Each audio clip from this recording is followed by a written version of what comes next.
Salam damai sejahtera, berkah dalam saudara-saudariku. Kita berjumpa lagi dalam bulan Katekese Liturgi atau PKL hari yang ke-15. Tema kita kali ini, absolusi umum sebagai ganti sakramen tobat. Oh ya, sebelumnya mohon dibantu untuk subscribe dan share dari Tuhan lah Pertolonganku channel. Ya, nyalakan loncengnya ya supaya mendapatkan notifikasi untuk PKL selanjutnya secara otomatis. Nah, absolusi umum sebagai ganti sakramen tobat, bisakah itu? Nah, di dalam kitab Hukum Kanonik 961 disebutkan, dalam keadaan bahaya maut atau ada banyak orang yang mau menerima sakramen tobat tetapi tidak dapat menerimanya secara pribadi, maka dapat diberikan absolusi umum. Ya, jadi begitu banyaknya orang sehingga nanti kalau antre sudah nggak mungkin. Karena apa? Ini kondisinya bahaya maut. Itu ada bahaya mati yang mengancam ya. Jadi artinya tidak ada waktu lagi bagi imam atau para imam untuk mendengarkan pengakuan setiap peniten atau orang yang mau mengakukan dosa itu satu persatu. Padahal kondisinya bahaya maut. Kok bisa? Ya bisa, misalnya ini begitu merebaknya COVID seperti di suatu negara tertentu, ya sehari mosok tambah positif sampai ratusan ribu. Ya gimana ini Romo melayani apa itu sakramen tobat kalau sebanyak itu orangnya ya. Nah, ada kebutuhan berat yakni menilik jumlah peniten namun tidak tersedianya cukup imam untuk mendengarkan pengakuan secara pribadi.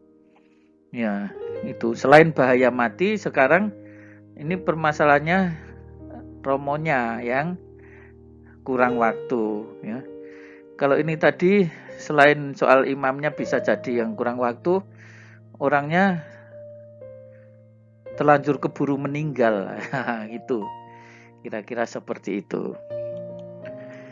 Persyaratan yang dituntut untuk pemberian absolusi umum ada pada uskup diosesan yang dapat menentukan kasus kebutuhan berat. Ya, jadi tidak boleh setiap romo itu menentukan sendiri ya absolusi umum. Ini harus diberikan secara khusus ya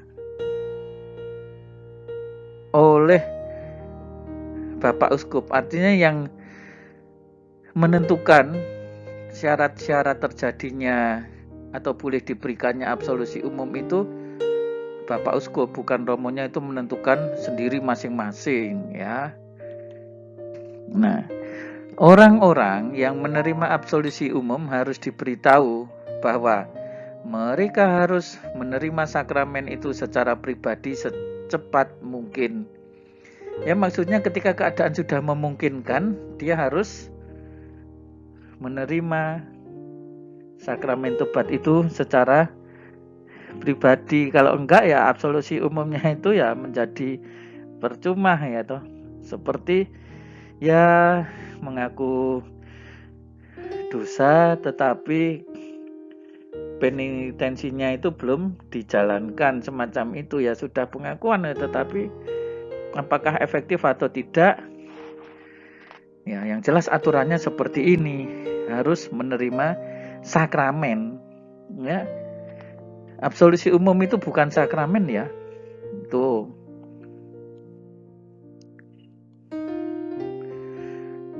Nah, pada masa pandemi COVID-19 ini mengacu Kanon 961 paragraf 1-2 menjadi jelas adanya kebutuhan berat untuk memberikan absolusi umum kepada umat beriman ya sejauh tuntutan Kanon 962 terpenuhi. Seperti apa itu? ada penyesalan atas semua dosa sehingga masing-masing berdisposisi atau memiliki kondisi batin yang layak atau pantas, ya. Harus ada disposisi atau membangun kondisi batin supaya layak, ya. Untuk itu para peniten secara personal membangun semangat tobat yang sejati. Jadi sudah ada semangat tobat dahulu dalam dirinya, yaitu memperbaiki diri dengan tidak mengulang perbuatan dosanya. Nah, ini yang ternyata juga berat, ya toh. Berniat untuk sesegera mungkin mengakukan dosa berat satu persatu pada saatnya yang tepat setelahnya. Jadi maksudnya setelah situasi memungkinkan harus segera mengaku dosa, terutama berkaitan dengan dosa-dosa berat. Artinya setelah waktunya memungkinkan harus langsung datang kepada imam mengakukan dosanya. Ini mengacu kanon 963. Namun kegagalan dalam hal ini tidak membatalkan absolusi yang sudah diterimanya, ya. Tetapi kalau misalnya sebelum mengaku kok sudah dipanggil Tuhan, ya absolusi itu tetap berlaku.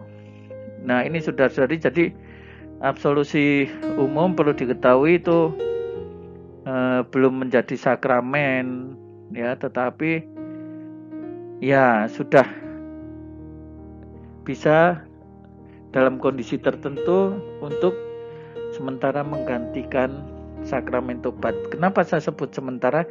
Karena segera mungkin harus mengakukan dosa itu satu per satu. Tidak hanya satu per satu dosanya, tetapi para peniten ini juga harus datang satu per satu kepada imam. Ya, demikian saudara-saudari, kiranya sedikit penjelasan ini semoga berguna. Tuhan Yesus memberkati berkah dalam, ya. Jangan lupa ini subscribe, bagikan dan nyalakan loncengnya supaya tidak ketinggalan notifikasi otomatis.